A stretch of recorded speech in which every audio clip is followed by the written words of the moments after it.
daripada cerita Nabi Idris alaihissalam, dan tak kala datang akan dia iblis pada rupa manusia dengan kulit telur dan kata fit kulit perangan, dan duduk menjabat duduk menjabat pakaian ahli jannah, dan berkata ia pada tiap-tiap cucuk jarum, jim ada cucuk jarum, dan ditarik jarumnya, subhanallah walhamdulillah. Maksudnya dia menjahit, jadi setiap kali dia cucuk subhanallah, tarik alhamdulillah. Kata Nabi. Maka berkata iblis, adakah Allah itu kuasa bahawa menjadikan dunia di dalam kulit ini? Nampak? Jadi soalannya hanya dunia yang besar, telur yang kecil. Jadi sekarang kalau kita kata tak boleh, nanti maknanya Tuhan lemah. Kalau kata boleh, tak masuk akal, sebab mustahil akli. Jadi di sini kita perlu faham bahawa apa yang nak disampaikan oleh Syekh di sini ialah istilah yang digunakan di atas, bahawa kudrat dan iradat ini tidak bertakluk dengan perkara mustahil. Jadi perkara-perkara yang mustahil tidak dicipta, tidak dibuat oleh Allah, bukan bermakna Allah lemah, tetapi kudrat dan iradat itu tidak bertakluk. Maka katanya, lalu berkata Nabi Idris alaihissalam, bermula Allah SWT itu kuasa bahawa menjadikan dunia dalam lubang jarum ini dan dicucuk salah satu daripada dua matanya, maka jadilah buta sebelah matanya. Jadi itu cerita Allah A'lam. Dan telah menjawab akan iskal ini oleh Syekh Asy'ari, maka berkata ia bahawasanya jika berkendaknya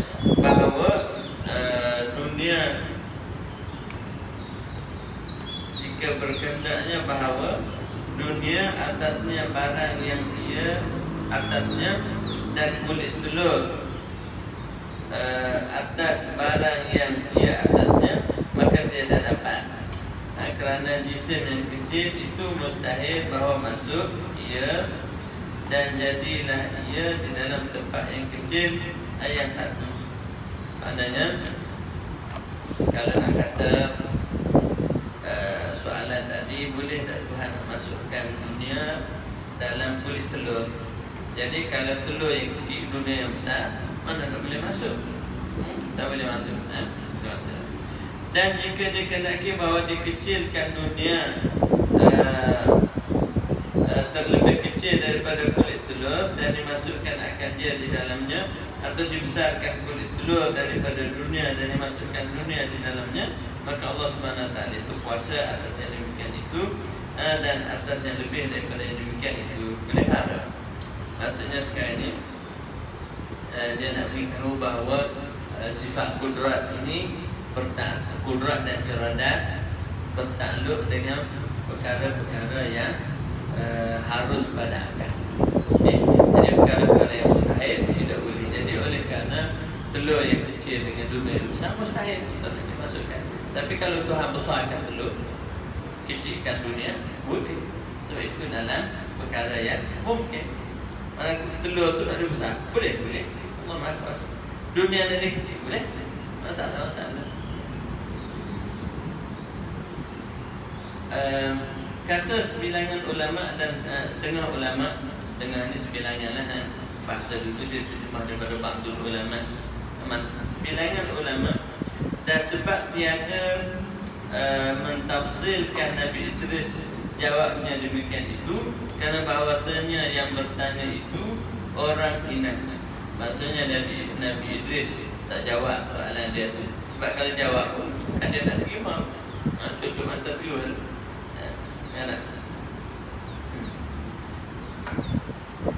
Yakni orang yang olok-olok, Dan orang yang bermain-main jua bukan bertanya berkehendak mengetahui akan masalah. Kerana itulah sebab dicucuk sebelah mata kanan jadi kafarah bagi tanyanya, sebab ia berkehendak memadamkan cahaya iman orang. Memadamkan cahaya iman orang maksudnya nak tipu dan juga untuk menjadikan orang syak terhadap keimanan. Maka dipadamkan pula akan cahaya matanya, jazaan wifaqah, sebagai balasan. Demikian lagi seperti barang yang dihikayatkan oleh Ibnu Arabi, harus bagi Allah Subhanahu wa taala mengadakan yang mustahil pada akal, seperti bertubuh segala makna dan mengadakan seorang pada dua tempat atau beberapa tempat. Kemudian berkata pula ia, sesungguhnya telah aku masuk di dalam beberapa dusun yang dijadikan Allah Ta'ala daripada lebih tanah Nabi Adam, maka dijadikan pula pohon tamar dan lebihnya pada biji lenga. Maka dipanjangkan Allah Ta'ala demikian tanah itu hingga dijadikan dia bumi yang sangat luas, sekira-kira aras dan kursi dan 7 petala langit dan syurga dan neraka, dengan nisbah kepadanya seperti halakah yang tercampak pada pasang. Mana halakah satu gelung yang tercampak di tengah padang yang luas. Dan telah memperbuat ahlinya akan satu dusun yang kecil baginya beberapa kota yang amat besar. Jika berjalan orang yang berkenderaan kuda yang pantas, apabila berkehendak berkeliling pada dusun itu 3 tahun, maka tak kala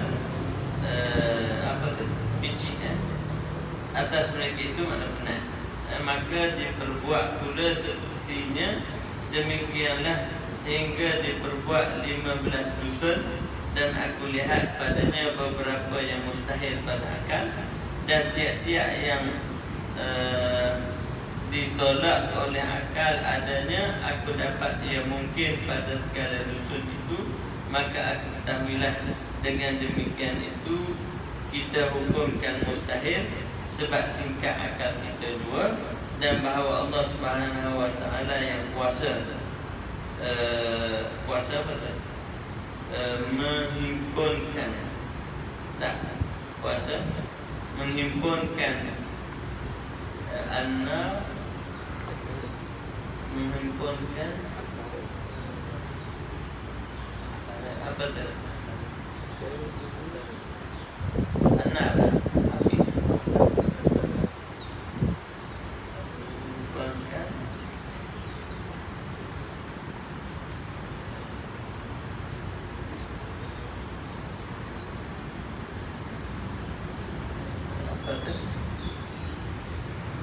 dan bahawasanya Allah Ta'ala yang kuasa menghimpunkan an-nar atau api, an-nar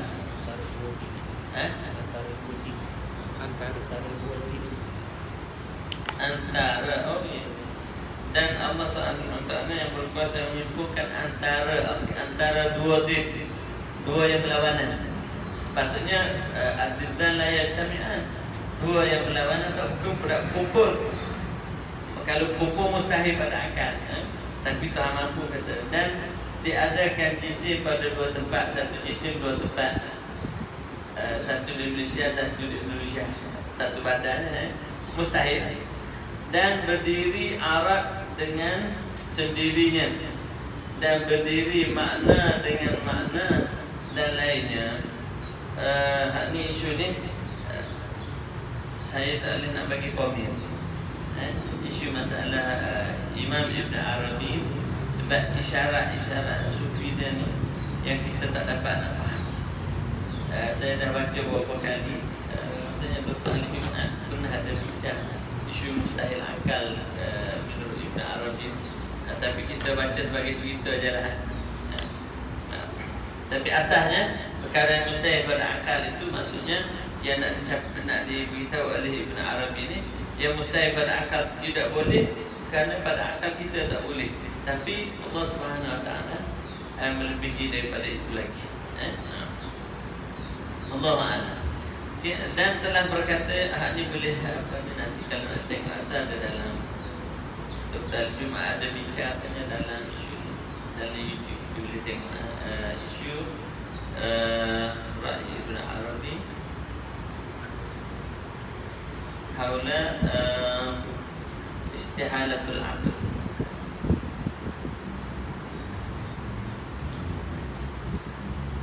Dan berkata Syekh Jauhari adalah kalam Ibn Arabi ini fasid. Kata tidak betul jika kita tanggungkan atas zahirnya, kerana ia membawa kepada mencarikan ijma ulama. Kalau kita faham secara zahir, kita tak boleh nak terima dah. Maksud sebab kalam ini isyari. Dan kalau kita terima pendapat ini memang pendapat yang bercanggah dengan pendapat ijma ulama. Dan membawa pula kepada fasid, salah yang tiada dapat dihingga dalam agama Allah. Sebab apa? Sebab kalau kita kata kita kata mustahil pada akal tapi boleh berlaku, maksudnya sekarang ini tidak ada lagi dah hukum untuk kita boleh tetap. Maksudnya tak boleh jadi sadaran. Dia jadi macam teori falsafah seni yang kita panggil teori relatif. Mana betul pada kamu, tapi salah pada saya. Salah pada saya, betul pada orang lain. Jadi tak boleh jadi ukuran, dan tak boleh nak buat hukuman. Dan bahawasanya kata Ibn Arabi itu ia melihat di dalam alam khayal. Jadi kata dia ditakwilkan dalam agama titik. Situ kena berhenti situ dulu.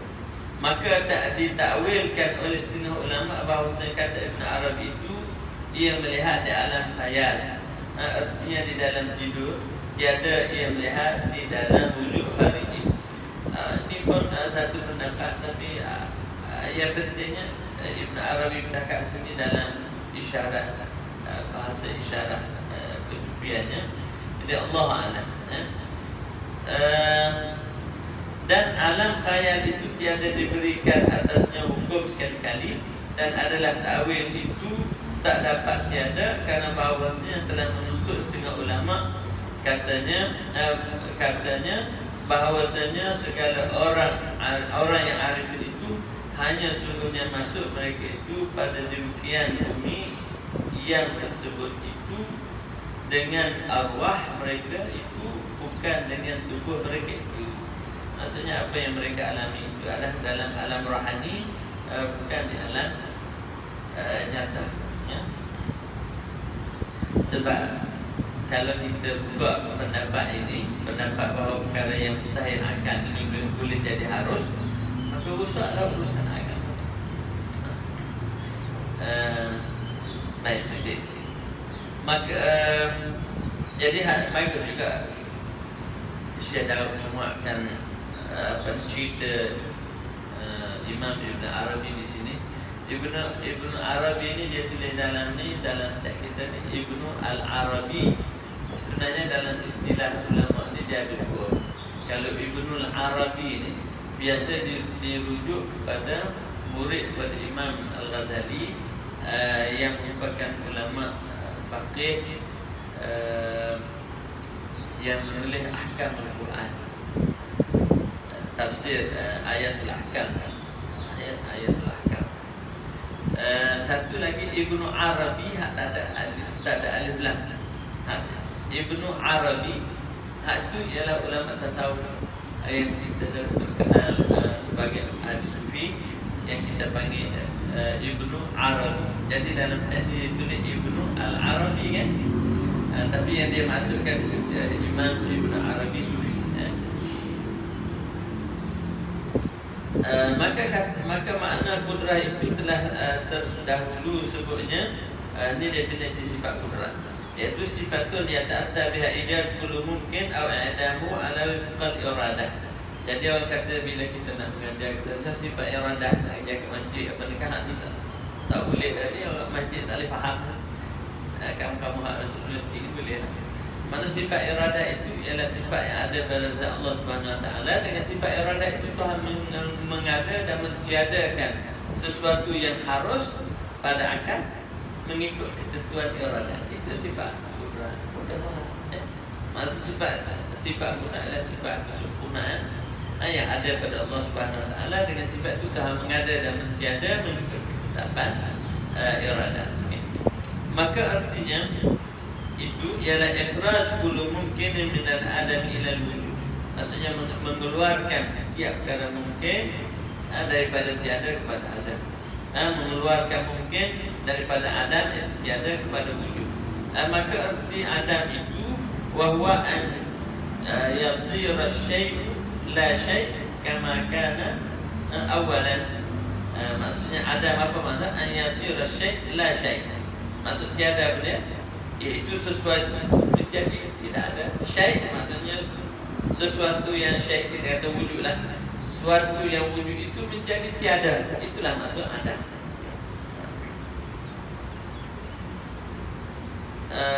Kama kana awalan, sebagaimana yang dia sebelum ini tidak ada, iaitu bahawa menjadikan sesuatu itu tiada. Tiada sesuatu seperti barang yang ada dahulu permulaannya. Bermula bagi itu 4 bahagi, iaitu pertama mungkin mawjud khayalan. Maksudnya sesuatu ini syai' ini, kita ini, sesuatu yang ada boleh ada dan tiada ini. Jadi ada 4 jenis. Satu mungkin mawjud halan. Halan hak yang ada sekarang macam kita. Kedua mungkin sayudan, macam anak kita. Kita tak kahwin lagi ni. Kamulah saya dah kahwin. Kamu tak kahwin lagi ni. Mana nanti kata insya-Allah akan datang. Tak boleh lagi tapi insya-Allah akan datang. Ketiga mungkin ma'dum ba'da wujudi. Mungkin yang tiada selepas wujudan. Maknanya ada, akan ada, kemudian tiada selepas dia ada wujud ni, macam kita akan mati. Keempat mungkin alimallahu annahu lam yujad, benda mungkin yang mana Tuhan tahu dia tidak akan ada. Dia harus tapi Tuhan tahu dia tidak akan wujud. Seperti katanya seperti iman Abu Jahal. Abu Jahal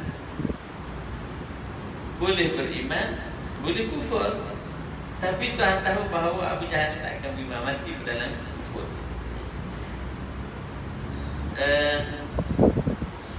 Dan keempatnya ditaklukkan oleh Qur'an habis. Ini keempat kepada mana? Dan keempatnya ditaklukkan oleh Qur'an dan iradah. Maknanya empat-empat hak yang disebut tadi. Maksudnya 4 wujud, hak wujud, akan wujud, kemudian tiada selepas ada, dan hak yang mungkin tapi tidak akan ada. Semua itu menjadi takluk kepada sifat iradat, kudrat dan iradat. Sebab apa? Sebab dia perkara mungkin. Jadi dia nak cerita takluk sebab iradat. Habis. Kemudian bermula bahagi Adam itu 4 perkara pula. Manakala wujud itu ada 4, tiada pun sama juga ada 4. Pertama, adamul makhluqat yang azali, iaitu tiada takluk dengan dia oleh kudrat dan iradat. Dengan ittifaq ulama, kerana bahawasanya bukan mungkin dan sungguhnya ia wajib. Maksudnya sesuatu yang tiada sejak azali. Apa dia? Sekutu bagi Allah. Dia azali tak ada. Maksudnya boleh tak Tuhan nak buat Tuhan sekutu bagi dia? Sedangkan sekutu ni memang tidak akan wujud sejak azali. Tak boleh. Mana tidak menjadi takluk kepada sifat kudrat dan iradat. Sebab dia ni wajib tiada. Kedua, adamnya pada barang yang sentiasanya dahulu daripada wujudnya, maka takluk keduanya dengan dia. Macam kita sekarang ni, sebelum kita ada dulu tiada. Mana sebelum kita wujud sekarang kita tiada. Jadi tiada ini ditakluk dengan kudrat iradat sehingga kita dicipta dan diadakan. Artinya bahawasanya di dalam genggaman kudrat. Jika dikehendaki, maksud dalam genggaman ni makna dalam bahasa Arab qadha. Maksudnya jika dikehendaki oleh Allah Subhanahu Wa Taala dikekalkan dia tiada, dan jika dikehendaki dihilangkan dia, maka dijadikan wujud yang baru pada tempatnya. Yang kita ni lah, kita boleh ada, boleh tiada. Bila dah sampai saat Tuhan menghendaki kita ada, maka dihilangkan tiada itu dan dicipta pada kita ada. Ketiganya Adam sesuatu. Kemudian daripada wujudnya, maksud kita dah wujud, kemudian ditiadakan, matilah dia. Ini juga menjadi takluk kepada sifat kudrat dan iradat. Dan keempat, adamul mungkinat, yang diketahui Allah bahawa tiada dijadikan. Seperti Imam Abu Jahal, takluk oleh keduanya dengan dia, dengan kita tilik kepada zatnya, dan mustahil jatuhnya itu, dan mustahil jatuh maksudnya dari nisbah boleh takluk ya boleh, tapi dia tidak berlaku.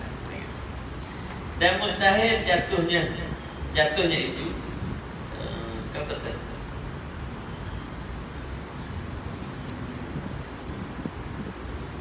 Dan mustahil jatuhnya itu aridun itu tiada menafikan imkan zati, yakni dapat pada zatnya.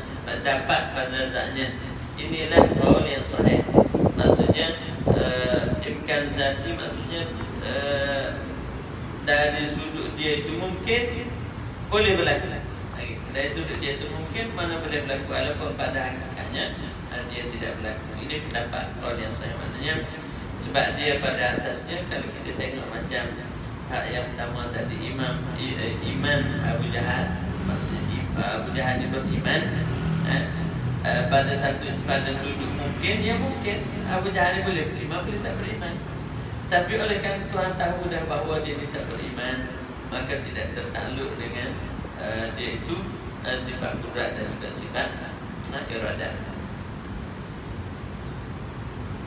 Habis kata tiada takluk keduanya dengan dia, tilik kepada takluk ilmu Allah dengan ketiadaan jatuhnya. Maksudnya kata fil maknanya pendapat kedua mengatakan dari sudut imkan zati boleh takluk, tapi oleh kerana Tuhan dah tahu dah dia tak beriman, maknanya kudrat dan iradat ini tidak akan bertakluk. Jadi apa nak cerita sekarang ni? Nak ceritanya ialah Allah Subhanahu Wa Taala ada sifat kudrat dan sifat iradat. Sifat kudrat dan iradat ni takluk dia ialah dengan perkara-perkara mungkin, perkara-perkara harus. Maksud takluk apa dia? Fungsi. Maksudnya sekarang Allah ada kudrat, ada iradat. Habis kudrat iradat ni nak buat apa? Mana kudrat iradat ni membuat, mengadakan perkara yang harus ada dan harus tiada. Maksudnya hak yang harus ada, kalau tiada diadakan. Hak yang harus tiada, kalau ada ditiadakan. Itu maksud takluk. Kalau kita kata bergantung ni, bukan dalam bergantung ni, maksud berfungsi. Maknanya kudrat dan iradat ni dia nak buat apa? Sifat kudrat dan iradat ni dia berfungsi untuk apa? Iaitu untuk mengada dan mentiada.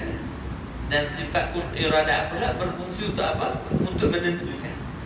Menentukan perkara-perkara. Maksudnya sifat kudrat mengadakan yang tiada dan mentiadakan yang ada.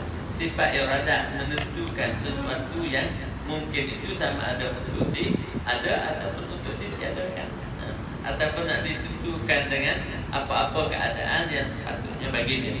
Maka iradatlah yang menentukan. Habis dan kata fi'il kata fi'il tiada takluk dengan dia, tilik kepada takluk ilmu Allah Subhanahu Wa Taala dengan ketiadaan jatuhnya, dan dihimpunkan antara dua qaul ini atas yang mu'tamad dalam mazhab akidah ni. Dikatakan dia ni sebagai takluk suluhi. Maksudnya ulama kita ni membahagikan takluk sifat kudrat dan iradat ni kepada dua, iaitu suluhi qadim, tanjizi hadis. Maksudnya sifat kudrat dan iradat ni dari sudut suluhi ni boleh. Maksudnya Tuhan kalau nak buat mencipta daripada asali dah boleh. Walaupun contohnya kita sekarang ni baru wujud sekarang tahun 2024. Dan Allah tahu bahawa kita wujud tahun 24, dan Dia juga menghendaki dengan iradahnya kewujudan kita pada tahun 2024. Tapi dari sudut kudrat yang Tuhan ada, kudrat yang sempurna, Tuhan dah boleh dah nak mencipta kita sejak azali boleh tak? Cuma sebab apa Tuhan tak mencipta kita sejak azali? Sebab iradat Dia tentu kita ni ada sekarang. Kita tak tanya kenapa iradat kita ada sekarang. Sebab memang sifat iradat menentu. Kita tak tanya dah apa tentu sekarang. Ikut dia. Ikut dia. Mana ikut iradat. Sebab dah kata fa'alul lima yurid. Dia buat apa yang dia suka. Jadi kita tak boleh nak tanya Tuhan, kenapa buat sekarang, tak buat sebelum ni. Akulah. Kalau kita kata kita ikut saya. Ya? Tapi kalau saya kata ikut saya, kita makhluk ini, kita ada sebab-sebab. Kalau dulu mungkin kita tak perlu, sekarang baru perlu buat. Tapi Allah Subhanahu Wa Taala Dia Maha Sempurna, tidak ada keperluan kepada semua makhluk yang ada. Cuma Allah Subhanahu Wa Taala menghendaki dan menentukan apa yang Dia kehendaki sebagaimana yang Dia kehendaki, tanpa diikat dengan kita makhluk ataupun keperluan makhluk kepada keperluan Dia kepada makhluk ada. Kemudian katanya, dan kata Pir tiada tanjizi yang hadis. Maka adalah bagi kudrat itu dua ta'aluk jua, iaitu pertama zulhi qadim, artinya bahawa ia pada azali itu patut bagi mengadakan. Patut maknanya boleh. Patut maksudnya boleh, maksudnya sejak azali boleh mengadakan dan mengadakan. Dan kedua tanjizi hadis, iaitu keluar mungkinat daripada kadar, seperti seperti menghidupkan dan mematikan dan menjadikan dan memberi rezeki dan lainnya. Maksudnya tanjiz hadis ini pelaksanaan sebagaimana yang dikehendaki sekarang. Jadi sekarang ni ada orang isu Allah Subhanahu Wa Taala sudah ada kuasa sejak azali, dan dipanggil kepada Allah Subhanahu Wa Taala itu yang Maha Pencipta, yang Maha memberi rezeki sejak azali. Walaupun orang tak ada pun untuk dia beri rezeki, ataupun makhluk pun tidak dicipta lagi. Sebab apa? Sebab memang Allah Subhanahu Wa Taala sudah ada sifat yang dikatakan suluhiyah, mana boleh untuk dicipta. Contoh tak cipta, tak cipta lagi. Sebab kita panggil pencipta bila ada ciptaan. Sekarang sebelum ada ciptaan, apakah boleh dinamakan Allah pencipta, memberi rezeki? Ya. Sebab apa? Sebab kudrat Allah Subhanahu Wa Taala tak ada, iradat tak ada. Mana kedua-dua ni pula soleh, boleh untuk mencipta, mengada dan mencipta. Faham tak? Kita nak suruh baca-baca. Minggu depan cuti kan? Cuti. Aisyah suruh pakai kadar. Saya ada. Kamu kita baca lagi. Jadi sekarang ni apa yang saya nak beritahu ialah kudrat ni ada, kudrat dan iradat ini dia berfungsi untuk mengada dan mentiadakan perkara-perkara yang mungkin. Maksudkan mungkin perkara yang harus pada. Dan kudrat iradat ni pula ada dua ta'aluk, namanya ta'aluk sulih qadim dan jizi hadis. Maksudnya boleh dilaksanakan sejak azali dan dia laksanakan sebagaimana yang dia kehendaki pada masa sekarang. Sebab itu kita sifat af'al ni kita panggil sifat af'al ni baharu. Sifat af'al ni baharu. Imam Maturidi bagi dia sifat af'al ni qadim. Sifat af'al ni qadim. Yang baharunya ialah sifat takwin. Takwin apa ni? Kun fayakun. Jadi bagi dia kudrat ini tidak mencipta lagi, tetapi kudratnya hanya boleh untuk buat. Pelaksanaan buat itu sifat takwin. Ada pun kita dalam mazhab Asy'ari yang mencipta, mengada dan mentiada inilah kudrat. Tapi hak yang qadimnya ialah sifat kudrat. Tapi takluk kepada sifat kudrat ini, abah itu yang dikatakan tanjizi hadis. Maksudnya sekarang ni Allah Subhanahu Wa Taala boleh mencipta, tapi sejak azali. Tapi tak buat. Sampai tahun 2000 dia adakan. Dilahirkanlah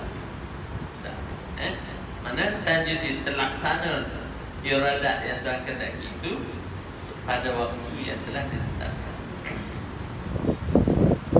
Kemudian kata dia, maka makna sifat iradat itu ialah telah terdahulu sebutnya, iaitu sifatun yata'atta biha takhsisul mumkinat bi ba'd ma yajuz 'alaiha. Artinya sifat yang maujud. Sifat dia tak sebut pun dalam Arab tu sifat maujud. Maksudnya lawan dengan sifat salbiah, sifat adami.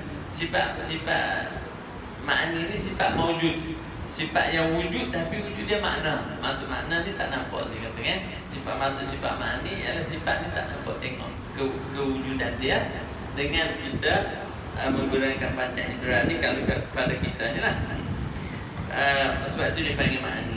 Nisbah sifat tak ada. Maksud sifat yang maujud mendatangkan dengan dia menuntut segala mungkinat dengan setengah barang yang harus baginya mendatangkan.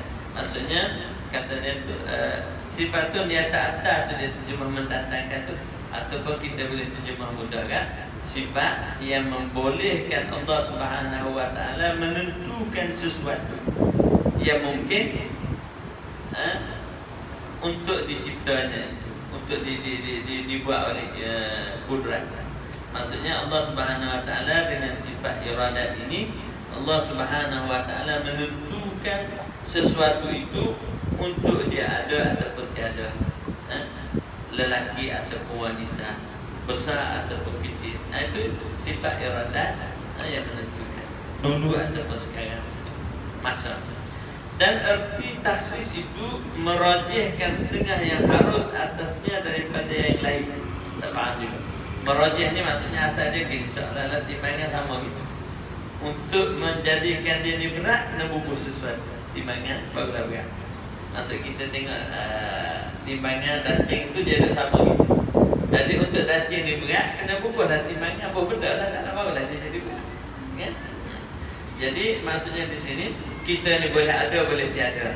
Untuk menjadikan kita ada, mesti dicipta bahawa ada. Untuk menjadikan kita tiada, mesti ditiada. Sebab kita tidak boleh nak mengadakan diri kita sendiri, begitu juga tidak boleh mentiadakan kita sendiri. Sama dengan timbangan ni, dia tak boleh nak jadi berat sebelah ataupun ringan sebelah kerana suka hati timbangan. Timbangan yang agak berat bila kita pun 1 kilo berat. Kemudian kalau kita bubuh barang ni 1 kilo, kita letak pula batu sebelah ni 1 kilo, dia pun duduk sama, cukup sekilo. Lepas tu tujuan daripada 2 tu macam mana? Timbangan lama ni, zaman Nabi Adam. Ataupun timbangan tu lah dacing pilihan raya dacing, simbol dacing tu. Kalau mau bubuh undi sebelah tu enggak. Kalau tak ada undi, tak berat kan? Dah suka nampak gambaran dacing tu pada cerita movie apanya, kalau nampak berat kan? Kalau orang Arab dia guna timbangan, masih lagi ada timbangan, dia ada 1 kilo, kita nak beli buah ke 1 kilo, dia letak buah atas sebelah ni, dia letak batu sebelah ni, panjangan tengah tu duduk lurus 1 kilo. Kalau dia nak 2 kilo, dia ada batu 2 kilo. Dia letak batu 2 kilo, letak buah. Kalau dah timbangan tu jarum dia lurus, berdiri tegak, dia buat bulat. Dia ada 2 kilo. Orang lama Allah ni dah semua elektronik lah, tak ada khayalan. Dan erti taksis itu merajihkan setengah yang harus daripada yang lain. Boleh faham ya? Seperti ilmu umpama maka dirajihkan daripada jahil. Maksudnya ada ilmu, mana hilanglah jahil. Maka keduanya itu harus keduanya itu harus. Maka ditentukan ilmu, maka tiada jahil. Daripadanya itu taksis iradah. Maksudnya Tuhan berikan ilmu, maka hilang jahil. Dan tiada harus itu, dan tiada harus atasnya itu segala mungkin yang mutaqabilah, yakni dan yang harus kita baca tidak. Dan yang harus atasnya itu segala mungkin yang mutaqabilat. Ini yang saya sebut kuliah lepas. Ada kat sini pun. Tak baca. Kata dia mungkin mutaqabilat, mana mungkin yang berlawanan. Tinggi, rendah, panjang, lebar. Kata dia yang harus atasnya atas apa? Atas iradah. Maknanya hak yang iradah menentukan itulah segala mungkin yang berlawanan. Perkara mungkin yang berlawanan. Katanya ini yang berlawanan seperti panjang lawannya pendek. Dan dia itu mungkin yang berlawanan wujud dan ada. Dan segala maqadir sukatan. Ukuran maqadir. Seperti panjang lawan pendek. Artinya kadar yang tertentu ganti daripada segala miqdar yang lain, dan segala masa, dan segala sifat yang tertentu itu ganti daripada segala sifat. Seperti putih ganti hitam, maksudnya putih hitam. Dan segala amkinah tempat, artinya tempat yang tertentu ganti daripada segala tempat yang lain. Kalau kita ni lahir di Malaysia, kenapa tak di Arab, di Afrika? Dan segala zaman, masa sekarang tidak masa dulu. Itu zaman ini dan segala zaman, artinya zaman yang tertentu ganti daripada segala zaman. Dan segala jihah, arah, atas bawah, artinya tertentu ganti jihah tertentu, arah tertentu ganti daripada segala jihah yang lain. Seperti masyrik ganti maghrib, timur barat. Maka kata tadi,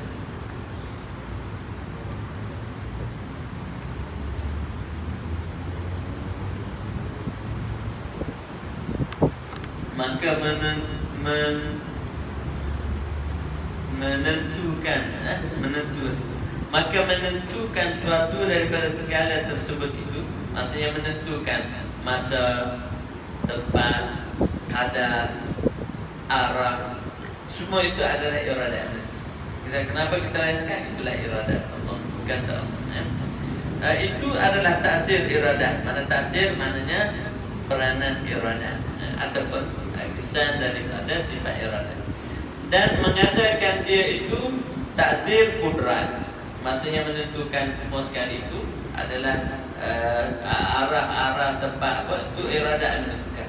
Untuk wujud sebenar ke alam nyata itu sifat taksir, sifat iradah kudrat. Kemudian maka adalah iradah itu jika takluk dengan ihsan, dengan tiada i'tirad, dinamakan ridha Allah. Maksudnya ridha Allah Subhanahu wa taala, maksudnya ihsan, kurniaan Allah Subhanahu wa taala. Atau ta'alluq dengan lutf dan ihsan, dinamakan rahmat. Atau ta'alluq dengan ikram dan juga takhsis, dinamakan mahabbah. Atau ta'alluq dengan uqubah, dinamakan ghadab.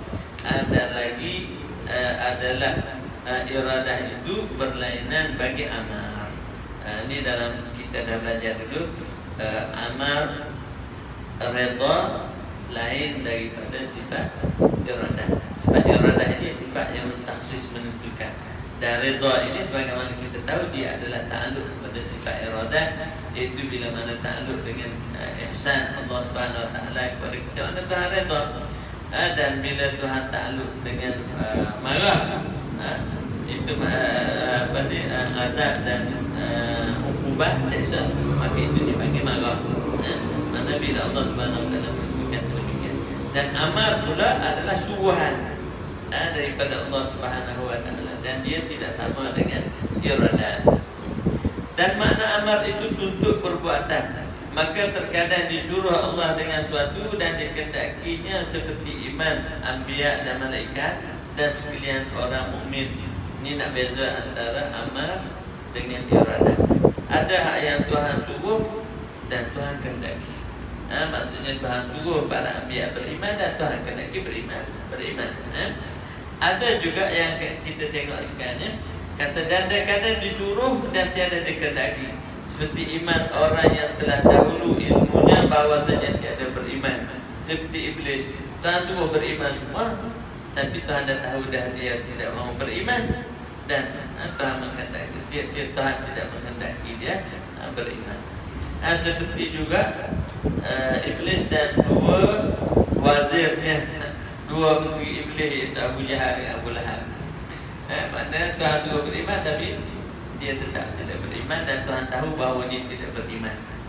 Maka bahawasanya disuruh akan mereka itu dengan iman dan tiada dikehendakinya oleh Allah SWT, maka tiada jatuh iman daripada mereka. Maksudnya tiada jatuh, maksudnya tidak beriman Iblis, Abu Jahal dan Abu Lahab. Dan terkadang dikehendakinya dan tiada disuruh, seperti segala yang makruh dan juga yang haram, maka tiada disuruh oleh Allah SWT dengan mengerjakan dia, tetapi dikehendakinya maka jatuh maksiat itu padanya. Tuhan tidak suruh, Tuhan tidak perintah kita berbuat maksiat, tapi kita jatuh buat maksiat juga bila dikehendaki oleh Allah Subhanahu wa taala. Habis macam taubatlah balik kepada Allah Subhanahu wa taala. Yang bukan kita kata sudah Tuhan dah kehendak kita gitu dah kan. Tak apalah. Dah. Maksudnya segala sesuatu yang berlaku di alam semesta ini berlaku dengan kehendak Allah, tapi pilihan daripada kita. Sekiranya kita pilih apa yang kita buat itu, maka itu dosa. Maka jika engkau kata, dah pukul apa dah? Tak masalah. Berapa? Sikit. Jika engkau kata apa dah disuruh beriman serta diketahui akan mereka itu tiada yang beriman. Maksudnya apa? Dah Tuhan suruh Abu Jahal beriman, tapi Tuhan dah tahu dia tidak beriman. Jadi sifat mengetahui ini bukan sifat taksir. Tuhan tahu dah bahawa dia akan pilih begitu. Mana dia yang manusia yang akan buat pilihan, bukan Tuhan yang tahu. Itu maksudnya Tuhan memaksa kita untuk dia. Maksudnya di sini sifat ilmu mengetahui semua sekali. Jadi Tuhan tahu dah Abu Jahal ini tak akan beriman. Maksudnya dengan pilihan dia sendiri, Tuhan tahu dia tidak beriman, maka Tuhan tidak menghendaki dia beriman, sebab dia dah pilih lagu tu.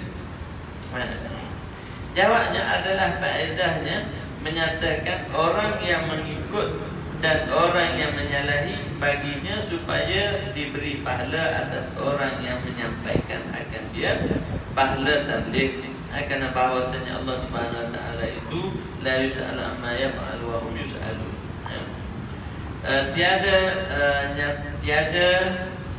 Tiada tanyakan perbuatannya, maksud tiada ditanya, la yus'al, tidak ditanya pada perbuatannya, dan mereka itu yang ditanyakan segala perbuatan mereka. Maka adalah bagi iradah itu tiga ta'aluk. Pertama tanjil hadis, dan iaitu menuntut ketika diadakan dan diadamkan. Dan yang kedua suluhil qadim, iaitu keadaannya pada azal itu patut, maksudnya boleh bagi menentukan. Tadi bukan menuntut, itu menentukan. Mana tanjil hadis iaitu menentukan ketika diadakan. Mana tanjil hadis makna Tuhan tentukan waktu diadakan. Suluhil qadim maksud Tuhan dah boleh menentukan sejak azali. Dan ketiga tanjizil qadim, iaitu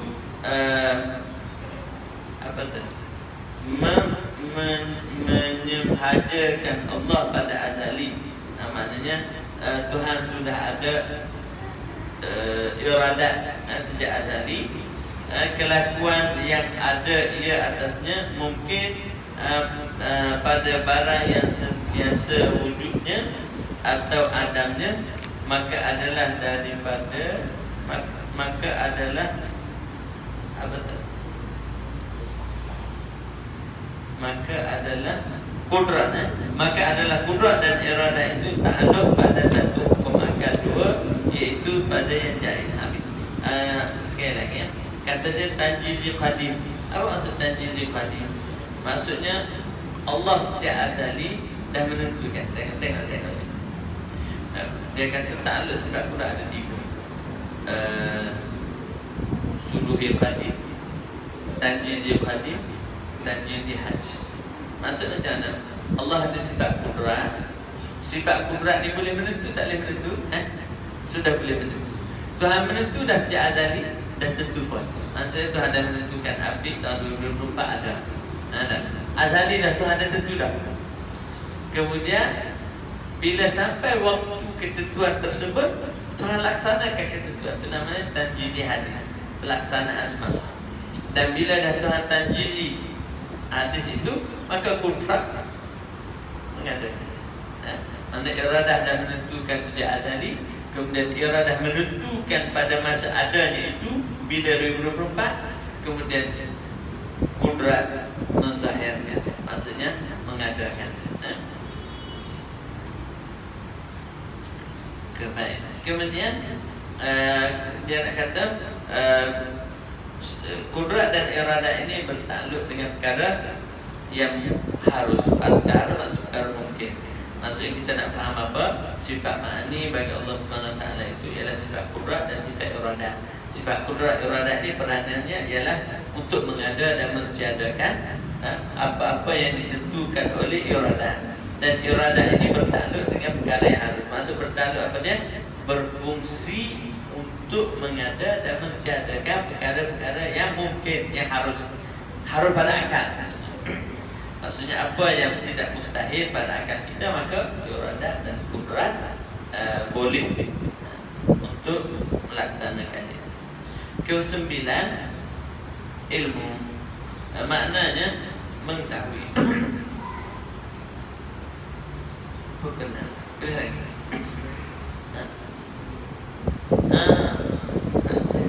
Ustaz Abid dia ingat cerita pasal takluk sifat kudrat, sifat iradah.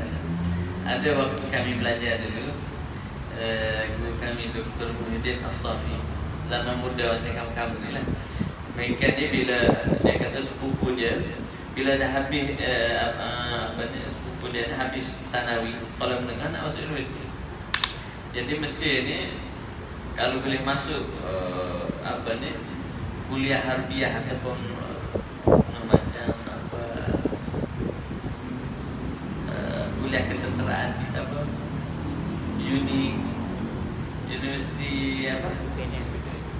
universiti UPNN, Universiti Pertahanan. Dia kalau boleh masuk kuliah harbiah ni, dia orang seronok sebab negara perangkan makau besar. Jadi ada dua orang sepupu ni dia nak masuk temuduga kuliah ketenteraan. Jadi bila dah temuduga layak CJ apa semua layak, satu tak layak sikit yang tinggi. Jadi hak seorang ni tinggi dia lebih 1 cm daripada hak yang diperlukan. Kemudian seorang lagi sepupu ni kurang 1 cm. Jadi hak kurang 1 cm ni tak puas hatilah dia. Dia tak apa masalahnya. Dia kata kalau dia kurang hak cm, 1 cm hak lebih, bagi kat dia boleh masuk kuliah kurang dua-dua. Jadi oleh kerana seorang hak yang kurang 1 cm tak boleh masuk kuliah ketenteraan, maka dia masuk kuliah tu zirah, Fakulti Pertanian. Maksud tak boleh masuk UPNM, masuk UPM. Masuk UPM. Jadi bila berlaku perang 1967, perang Arab Israel 1967, hak yang masuk kuliah tentera ni pergi perang tak balik, mati dah di medan perang sebab dalam medan peperangan tersebutlah. Maka kata hak yang kurang 1 cm dia kata, alhamdulillah saya tak naklah 1 cm. Saya tak nak 1 cm. Maksudnya waktu dia nak masuk dulu dia berasa macam kecewa tak cukup 1 cm. Tapi selepas dah berlaku peristiwa lepas berapa lama, barulah dia tahu ada hikmah tak cukup 1 cm. Ada tetap naklah 1 cm. Sebab apa hak pergi lebih 1 cm dia dah mati dah. Jadi dia boleh hidup lagi ni suatu. Jadi apa maksud ceritanya? Maksud nak kata kita tak tahu apa nak berlaku pada diri kita. Jadi semua hak yang ada itu takdir, iradat dan ketentuan Allah Subhanahu Wa Taala yang kita kena terima. Maksudnya okay, kemudian sifat ilmu, bacalah sikit lagi lah supaya semangat. Saya cuba nak baca banyak ni sebenarnya. Ilmu maknanya mengetahui, maka diketahui akan yang dahulu dan yang lagi akan datang dan yang sekarang dengan ilmunya yang satu, maka diketahui barang yang di dalam 7 tala langit dan bumi hingga kaki semut yang hitam di dalam malam yang gelap, dan diketahui pula barang yang terlintas pada hati dan barang yang memandang khianat oleh mata. Maka diketahuinya yang maujud dan yang maklum, maka tiada dikatakan ilmunya itu wahbi, bukan wahabi dan wahbi yang namanya ilmu yang diberi, atau iktisabi ataupun usaha. Ilmu wahbi ni contohnya kamu duduk zikir je tak mari kelas, orang buat kelas-kelas tu tak mari, pakai duduk zikir di kolej gitu je, kemudian pandai, ada kata ni dapat ilmu wahbi. Kemudian hak yang mari kelas ni mari kelas berterusan, habis baca kitab pandai. Itu iktisabi. Iktisabi ni mana ilmu yang usaha, wahbi ni ilmu yang diberi. Jadi ilmu Allah ni kita tak panggil kepada Tuhan ilmu wahbi, ilmu iktisabi. Sebab kalau Allah Subhanahu Wa Taala, siapa nak bagi ilmu kat dia? Kalau iktisabi nak usaha, nak cari apa? Maksudnya ilmu Allah ni ilmu yang inkishaf. Maksud inkishaf, semuanya itu terdedah maklum bagi Allah semua sekali. Jadi Allah tahu hak yang hak yang azali dah ada, yang sedang ada, yang akan ada dengan ilmu yang sama. Maksud ilmu yang sama apa? Tidak ada kekurangan maklumat bagi dia. Maknanya semuanya maklum, diketahui secara jelas tanpa didahului oleh tersembunyikan. Menurut sabda khawatir kita ni sebelum tahu tak tahu dulu, tersembunyi, selepas kaji, cari, tak tahu, barulah kita tahu. Ada ilmu Allah SWT, ilmu yang inkishaf, maksudnya semuanya terbuka, tersingkap, buka luar, diketahui keseluruhannya tanpa ada yang tersembunyi. Jadi ilmu takluk sifat ilmu dan juga sifat kalam nanti dia takluk dengan wajib, mustahil dan juga harus. Maksudnya apa? Tuhan tahu tentang wajib zatnya, Tuhan tahu tentang hak mustahil, maksudnya sekutu syirik bagi Allah tak ada, dan Tuhan tahu semua yang harus. Makna semua ada dalam alam semesta ini maklum dan diketahui oleh Allah Subhanahu Wa Taala. Dan daruri dan nazari. Maksud daruri ni makna ilmu-ilmu hak yang tidak perlu kepada dalil. Nazari ni ilmu-ilmu hak yang perlu kepada hujah dan dalil. Maka diketahui segala yang wajib pada zatnya. Maksud Tuhan tahu tentang zatnya. Semacam kita nak memuji Allah, kita kata subhanaka la nuhsi sana'an 'alaika, maha suci Tuhan yang kami tidak boleh menghitung pujian-pujian kepada Allah kecuali sebagaimana yang Tuhan puji. Maka kita memuji dan memuji Allah sedemikian sebab kita tak tahu. Dan segala sifatnya dan segala af'alnya. Dan yang mustahil Tuhan tahu juga. Nombor 2, perkara-perkara mustahil seperti syirik baginya. Jikalau ada nascaya baginya dua adanya, sekutu lah. Maksudnya sekiranya ada syirik, maksudnya ada sekutu bagi Tuhan, soalnya ada dua Tuhan. Dan segala yang harus, maka ta'aluk ia pada segala hukum akal yang 3, iaitu wajib, mustahil dan harus.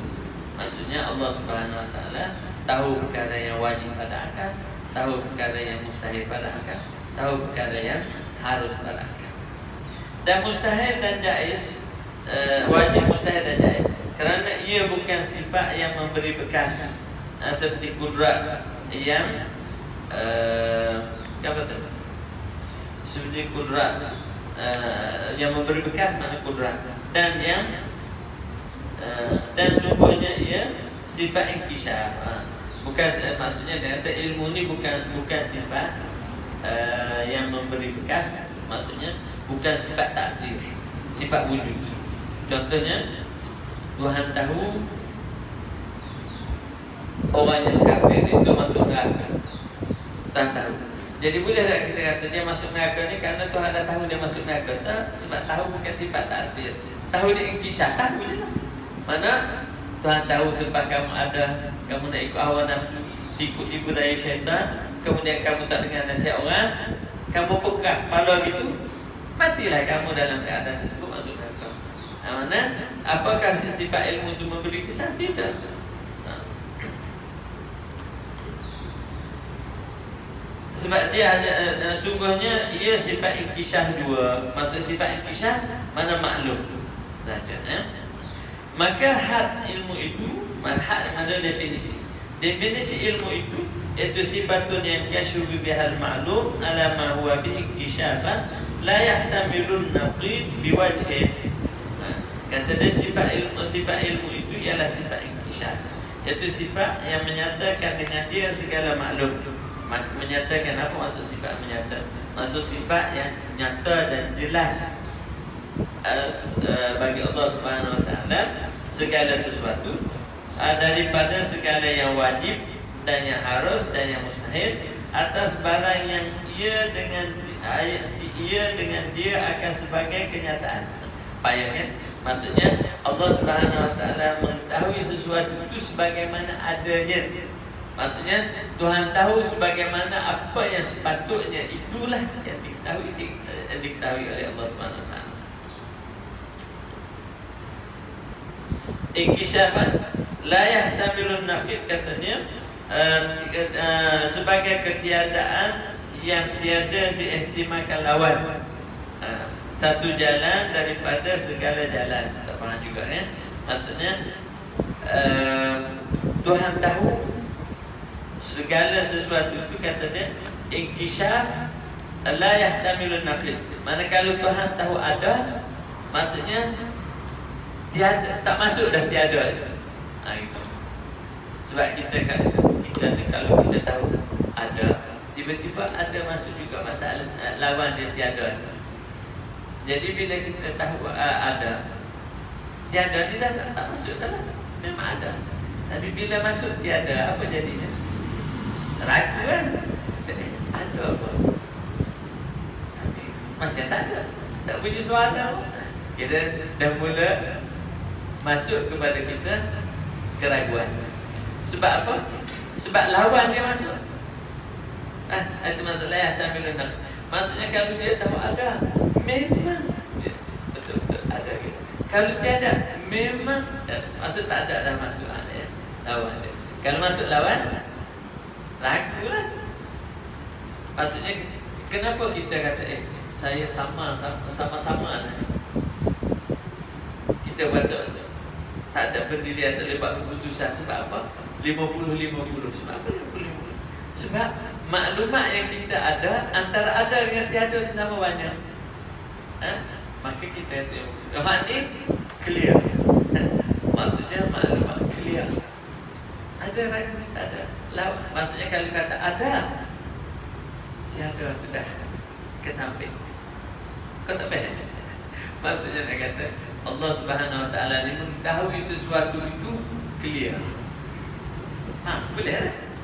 Maksudnya tidak ada lagi kesamaran. Kenapa kesamaran wujud? Kerana ada unsur lain yang mengganggu maklumat kita, menyebabkan kita tak jelas, sehingga kita tak boleh buat keputusan. Jadi ilmu Allah ni ilmu inkishaf, ilmu yang clear, semuanya maklum, tanpa ada khafat, tanpa tersembunyi apa-apa.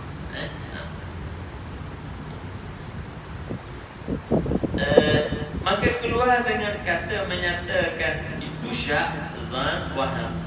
Ni balik-balik. Jadi sekarang ni maklumat yang ada pada kita ni, kita kata kalau maklumat itu 100% clear, kita panggil yakin. Kalau maklumat itu 90% ataupun 99 ke bawah, kita kata zon. Kalau 50% syak, kurang 50% waham. Tiada maklumat, jahil. Tiada maklumat, jahil. Ataupun ada maklumat tapi maklumat salah, orang panggil jahil murakkab. Dia berasa tahu tapi hak dia tahu tu sebenarnya tak betul.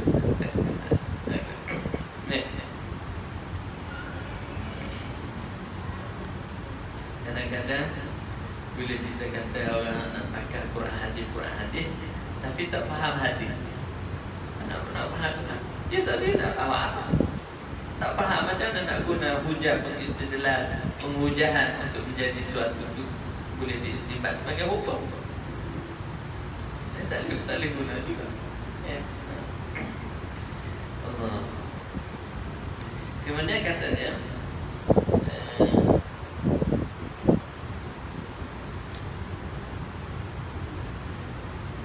maka keluar dengan kata menyatakan itu, maksud nyata, maksudnya clear, nyata itu clear, maksudnya sifat inkishaf atau sifat yang nyata. Maka syak tak nyata, zan tak nyata, waham tak nyata. Boleh faham dah syak, waham, zan ni boleh kan? Dan maka tiada dinamakan inkishaf. Mana zan, waham, maksudnya maklumat yang tak clear orang tidak panggil inkishaf. Hak yang maklumat clear itu maksudnya maklum 100%. Dan keluar dengan kata ma huwa bihi jahlun, maksudnya dia tahu sebaliknya. Orang kata ini berapa 5, dia kata macam 1. Ada jari ada berapa 5? Kata 5. Dia nampak macam 1 dia kata. Sebab apa? Gabung lagi. Maksudnya dia mengetahui tidak sebagaimana asal ataupun tidak sebagaimana yang sebenarnya.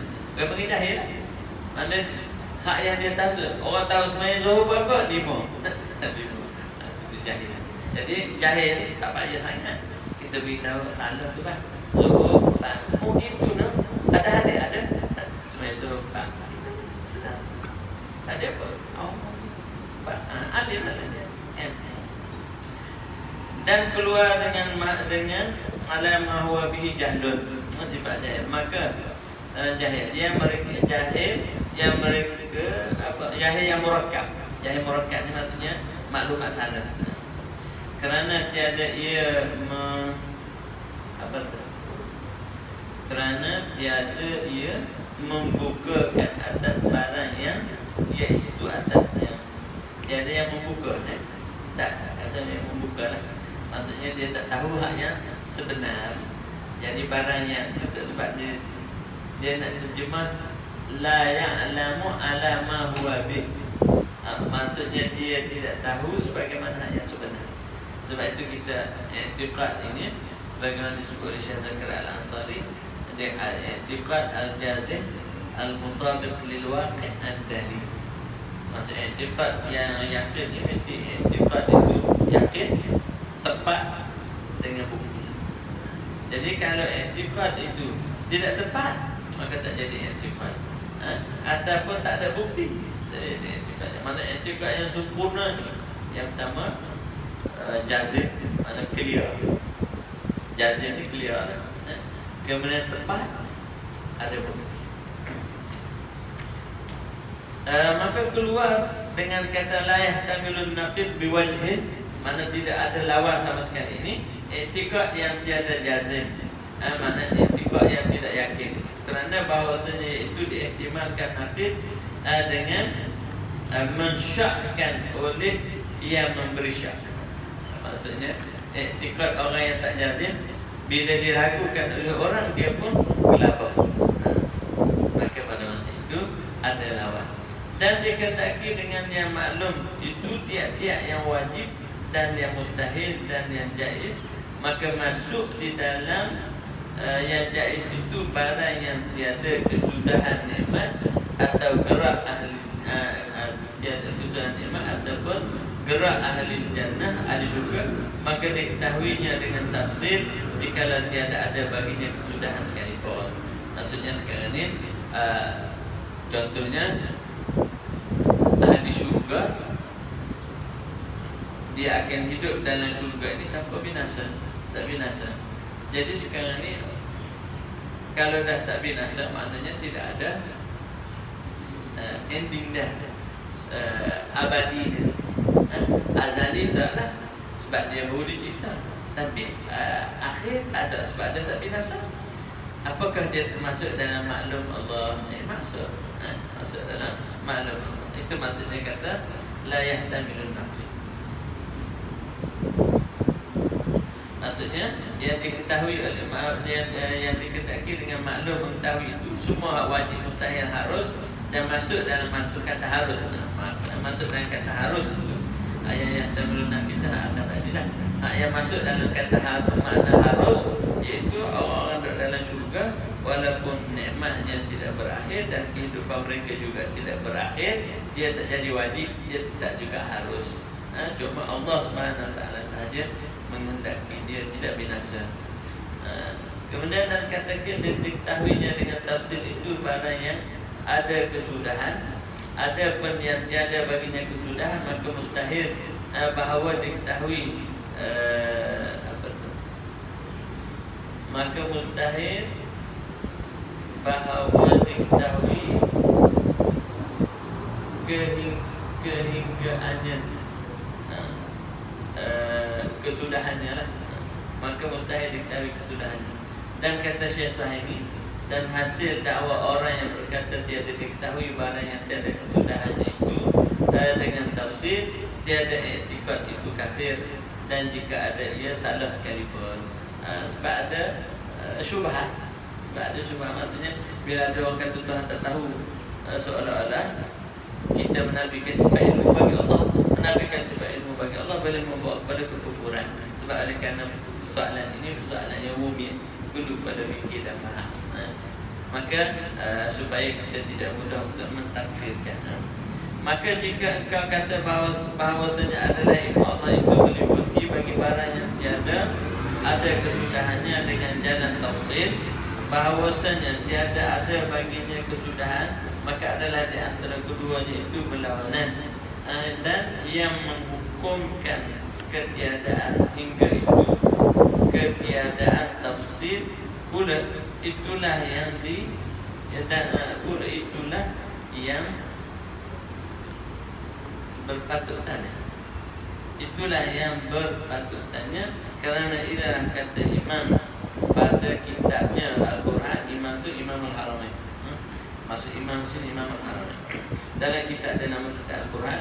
Barang siapa berkata Allah SWT mengetahui barang yang tiada kesudahan dengan tafsir, kami sumpah, kami safah, kami bodoh. Kami bodoh, safah bukan sumpah, kami safahkan akalnya. Maka jawab oleh Syekh Jauhari dengan bahawasanya kias yang waib dengan yang syahid itu fasid. Maksudnya kita nak kias Tuhan dengan makhluk. Maksudnya kita makhluk ini kalau dah tak ada kesudahan, nak tahu macam mana? Masa saya akan tahu sesuatu itu bila ada sudahnya, sekali tahu. Tapi kalau dia tak ada kesudahan, endingnya tak ada, nak tahu macam mana? Ada. Maka dia kata itu kias pada makhluk. Ada pun Allah SWT sudah tak sudah pun semua dalam maklum Allah. Sebab yang tidak sudah pun Allah yang jadikan dia itu tidak binasa. Kias ghaib ala dengan yang syahid. Kias ghaib ala syahid maksudnya kias makhluk dengan Tuhan. Ghaib itu Tuhan, syahid itu makhluk yang fasih. Dan ketiadaan mengetahui kami dengan hakikat zatnya dan sifatnya itu mewajibkan bagi kami kesukaran. Jawab soal ini, kesukaran jawab soal ini katanya. Dan ada pun dengan nisbah pada ilmu Allah Ta'ala, maka tiada menafikan antara pekerjaan itu, iaitu ketiadaan kesudahan diketahuinya dengan tafsir pada ilmu Allah. Maksudnya nisbah pada ilmu Allah itu tidak menafikan dia mengetahui segala sesuatu walaupun tidak ada kesudahan. Dan kata satu qaul jawabnya dengan bahawasanya barang yang tiada ada kesudahan seperti nikmat di dalam syurga dan azab dalam neraka, diketahui Allah barang yang hendak dijadikan dia dengan tafsir sebelum lagi bahawa dijadikannya akan dia, dan tiada diketahui akhirnya kerana tiada akhir baginya hingga diketahuinya akan dia, dan tiada yang demikian itu jahil kerana bahawasanya ia ketahui akan sesuatu atas barang yang nyata dengan dia. Maksudnya perkara yang tidak ada kesudahan Tuhan tahu bahawa dia tidak ada kesudahan. Apakah itu maksudnya jahil? Tidak. Mana Tuhan tahu hak yang ada, hak yang tiada, tiada. Hak yang tidak ada kesudahan, maka Tuhan tahu dia tidak ada kesudahan. Apakah maksudnya Tuhan tidak tahu hak yang tidak ada kesudahan itu mana jahil? Tidak. Mana Tuhan tahu itu tidak ada kesudahan. Terusan. Itu jawapan bagi isu apakah Tuhan tahu perkara-perkara yang tidak ada kesudahan, yang menjadi dialog di atas. Dan saya telah berkata Fihri dan telah muwafaqahlah muslimun atasnya bahwasanya nikmat syurga dan azab kafir di dalam neraka tiada kesudahan baginya, bermula Allah Ta'ala Tuhan yang menjadikan lagi ia kehendaki baginya, dan tiada tasawur demikian itu melainkan diketahui dengan segalanya itu atas jalan tafsir. Maksudnya Allah Subhanahu Wa Taala mengetahui segala-galanya. Demikian lagi diketahuinya pula segala maklum, maka dari kerana inilah kufur orang yang berkata maklum tiada dengan maklum Allah Taala. Ini apa ni? Perlu ambil perhatian. Maksudnya perkara-perkara yang ada, perkara-perkara yang tiada, semuanya itu diketahui. Bila kita kata perkara yang maklum tidak diketahui Allah, seolah-olah kita menisbahkan jahil bagi Allah Subhanahu Wa Taala. Dan kita kata hikayat adalah kata Hatim Al-Asad, ulama sufi. Hari ini berapa? 27.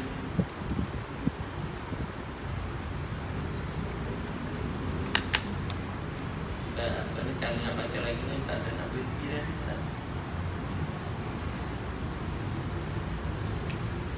Maknanya minggu depan cuti, tak ada kelas. Pakai balik. Takut pakai balik. Tak masuk kelas atau orang lain tak masuk.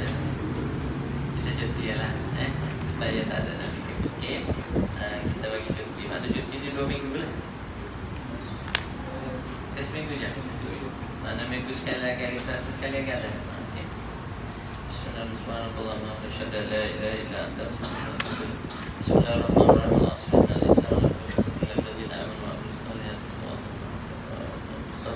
Bismillahirrahmanirrahim. Alhamdulillahirabbil alamin. Wassalatu wassalamu ala rasulillah Muhammad wa ala alihi wasallam ajma'in. Allahumma rabbana ighfir lana dhunubana wa ighfir lana sayyi'atina wa qina adhaban nar. Allahumma inna nas'aluka ridhaka wal jannah. اللهم اجعلنا من الذين استمعوا القول ويتبعون احسنه. اللهم انفعنا بما علمتنا وعلمنا ما ينفعنا وزدنا علما نافعا برحمتك يا ارحم الراحمين. صلى الله عليه وسلم وعلى اله وصحبه اجمعين. الحمد لله رب العالمين. السلام عليكم ورحمه الله وبركاته.